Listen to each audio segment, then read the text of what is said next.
Thanks for having me on the podcast, Aaron. It's so exciting to be on a podcast that has the word data in its name. It's like, wow, I think I'm a fit for this. Most people that get into real estate start, with either private lending, or maybe they do a fix and flip, or maybe they buy a rental. In my case, I got into real estate in reverse. My first project was a $6 million new construction, custom built Apple style campus that that tech company built for us. And the way it happened was, I'd been running a company for 12 years, and it had grown by leaps and bounds. Our staff count was up 20x from when I started, and we were doing so well that eventually the CEO of the company and the senior partner, I was a junior partner, said, we are not going to be renters. We want to be landlords. We want to do this ourselves. And I'm like, yes, that's really an awesome idea. And he's like, you're going to build our new campus. And I'm like, what? I haven't even rehabbed my own house. What are you talking about? I don't know anything about this. We can't build anything from scratch. And no, don't worry about it. I know a lot about it. I'll mentor you. And he did. I mean, he knew tons. And so, basically that started this 12-month time frame in 2003. It was nightmarish while I went through it, because we were running this company that was growing 30% year over year, which already is very hard to do. So 8 to 6 we run a company, and then 6 p.m. to 2 a.m. we're real estate guys planning and building a campus from scratch while running our company. And I have to tell you, I bitched and I moaned and I complained in every way possible for 12 months. And I haven't stopped thanking Paul for the last 16 years. I mean, it was such a incredible learning experience. I look at these syndicators, they've been buying multifamily for 10 years, and they don't know how to build one from scratch, right? And I have that experience of actually knowing things like, what is the air conditioning and cooling flow for a particular area? What are the fire door requirements? I mean, there's a million things in the background. People know that there are rules, but they don't know why these rules exist. And so I had this incredible fortune of starting my real estate journey with this.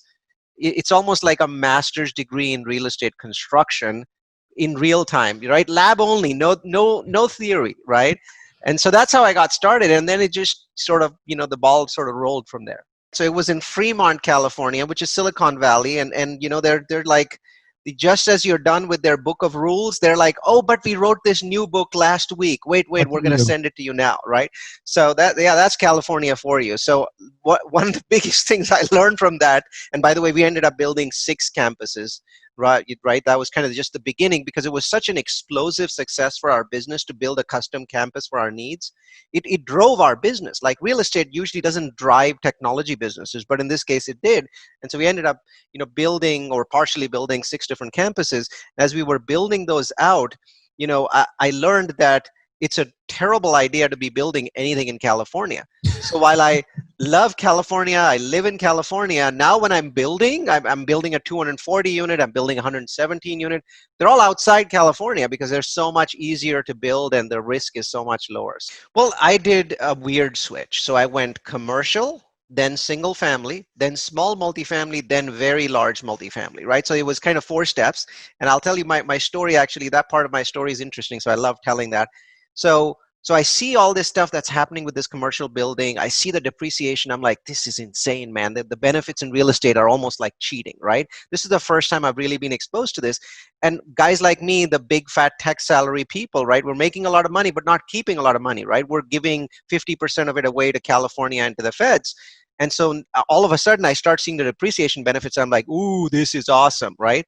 And so by the time I get to that point where I have the money to invest in it, it's already late 2008. So the world's falling apart. All sorts of bad things are happening. My family's telling me that I'm the world's greatest idiot for looking into real estate. And I'm like, no, numbers. And they're like, what numbers? You're an idiot. Don't buy real estate, right? So my family pretty much disavows me because they know that late in 2008, all of my evening time is spent doing research into real estate, right? All like data stuff. And I keep throwing Excel spreadsheets at them and they keep throwing 4-letter words at me, right? So this is kind of goes on for a while and eventually they just stop talking to me.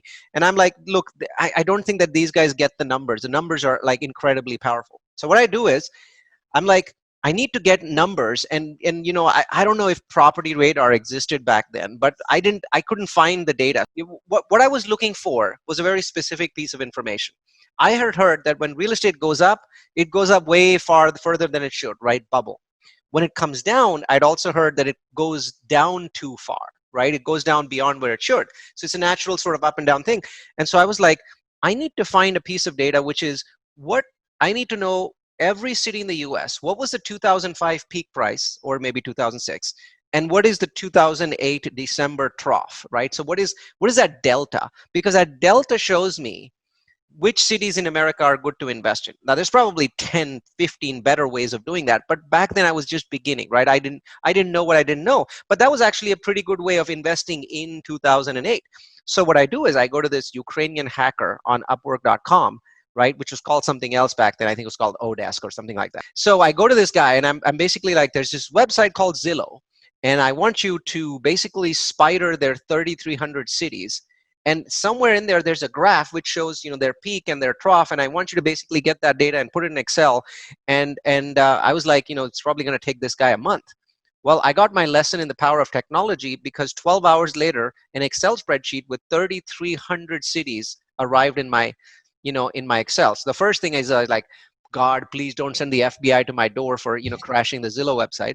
And luckily, luckily we didn't crash it, right? But he must have been on it like all night to get that much data out in a single day. So all I did was, I mean, this is where the power of data really started to amaze me, and it's never stopped amazing me. So I click on the button that basically shows the max fall, right, from 2005 to 2008. It ends up being a Californian city. Right? So I've never heard of this city. It's 144 miles from my home in Northern California, Madera, California. So I Wikipedia it, and it turns out that it's 20 miles north of Fresno. Basically, a lot of the people that live there work in Fresno, so on and so forth. It's an agricultural area with lots of farms around it. I'm like, okay, Madera, California. So this happens to be a Friday. So I jump into my car. It's Saturday now. I'm driving 144 miles. I show up in Madera. And I spend the entire day talking with people and real estate agents in Madera, developers, brokers. And here's what I learned. I learned that all of these homes that are being sold in Madera are all brand new. They were all built in 2005, 2006 by Kaufman and Broad, right? One of the big dude builders. And what these builders did is basically, when these homes were ready, they had all these agricultural workers working around. They called them in and did these no income show loans. And basically they sold like 5,000 of these homes. And now pretty much that entire section of the city was empty, because all those workers by 2008 had figured out these are not going to go up, they're going to go down. So they all left, right? So like a section of Madera, brand new, like even the roads were like dark black, right? They were all new. Wow. Was mostly empty, like 90% plus percent empty. So I go and see a developer and I say, how much does this home cost? I mean, it's available to me. If I want to buy 10 of them, I can buy them for $90,000 each. He says it cost me $180,000 just to build it. So I'm like, but how can it then be selling for $90,000? He says, they're not worth $90,000, Neal, but you don't understand the problem. There's only one problem. There's no tenants. If you had tenants right now, if you could figure that out, you would be very, very rich, right? And I'm like, that really stuck with me. So I'm like, I'm driving back, 144 miles all the way. I'm like, how do I get people to come from 22 miles away, right? 22 miles away. How do I get all these people? There's all these beautiful homes. So next morning, I call up a bank in Madera and I tell them, I want to buy 10 of these properties, but I can't, I'm going to put them in contract, and then I need timeline. I need time. I need, 60 to 90 days. And the banks are like really friendly back then. They're in so much trouble. So they're like, oh yeah, sure. We'll put 10 of them in contract for you. And you can kind of walk around and do stuff. Okay. I'm like, this is great. So then I drive the next Saturday to Fresno, which is 20 miles further than Madera. And I go there, I see an agent, I sit down with him and I say, I want to buy a property in Madera, in Fresno, but I don't want it to be new. I want it to be old, like 20, 25 years old. Not like falling apart old, because I am buying it, but like, not one of the newer properties you have in Fresno. So he's like, no, we've got better deals on the newer side. And I'm like, no, please don't give me any new one. I have a reason. I want an older property for a reason. So the guy says, okay, we go and buy this property, in like 3 or 4 days, it's done, $110,000, old 1994 property. So then I go back to the Ukrainian hacker. Remember the Ukrainian hacker that hacked Zillow for me? So I go back to him and said, I have this home that I now own in Fresno. I want you to give me like an astonishingly large number of tenant leads. And he's like, why do you want so many tenant leads? You've only got one property. I'm like, no, I actually have 10 more properties to sell. I need a huge number of leads. So the guy basically does all of his hacks. He goes to all these websites like showmetherent.com, Cozy, and all these sites that we haven't even heard of. And he uses all his hacks to basically put that one address in like 55 different ways, right? So normally you can only put one address one way, but he figures out like here, if I add a semicolon, I can add the property again. If I add like an asterisk here, I can add it again. And before I know it, I'm receiving like my email box is just filled with hundreds and hundreds of leads. So then I realize there's no way I can process these leads. There's too many of them. So I go back to the Ukrainian guy and I say, do you have any people that can get on the phone and process leads for me? Like, no, Ukrainians don't speak English well, but there's this Filipino lady that we hire from time to time. She's really good. So I go after the Filipino lady again using Upwork.com, and I hire her 8 hours a day. We get her an American number that is kind of a Madeira number. Mm-hmm. And we tell her, hey, you're going to basically process all these people. And she's like, okay, what's my pitch? Well, pitch is this. Well, that Fresno one is leased out, right? So sorry, you were too late.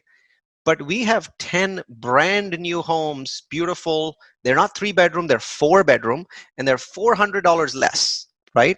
And people are like, really? That's awesome. Yes, but they're 22 miles away in Madeira. Oh, no, I don't want to go to Madeira. I'm a Fresno person. So if somebody said no, right, our pitch was we would offer them a $25 gift card to go just to Madeira to check this home out. And, no other obligations. And if they said no, we would then bump it up to $50, right? And if they said yes, we would immediately schedule an appointment and save our $25. So she does this all day long, calling all these hundreds and hundreds and hundreds of leads that this house in Madeira is getting. And so a little bit of bait and switch, but I'm offering something much better, right? So 30 days later, without me having purchased any of these properties, they're all in contract, right?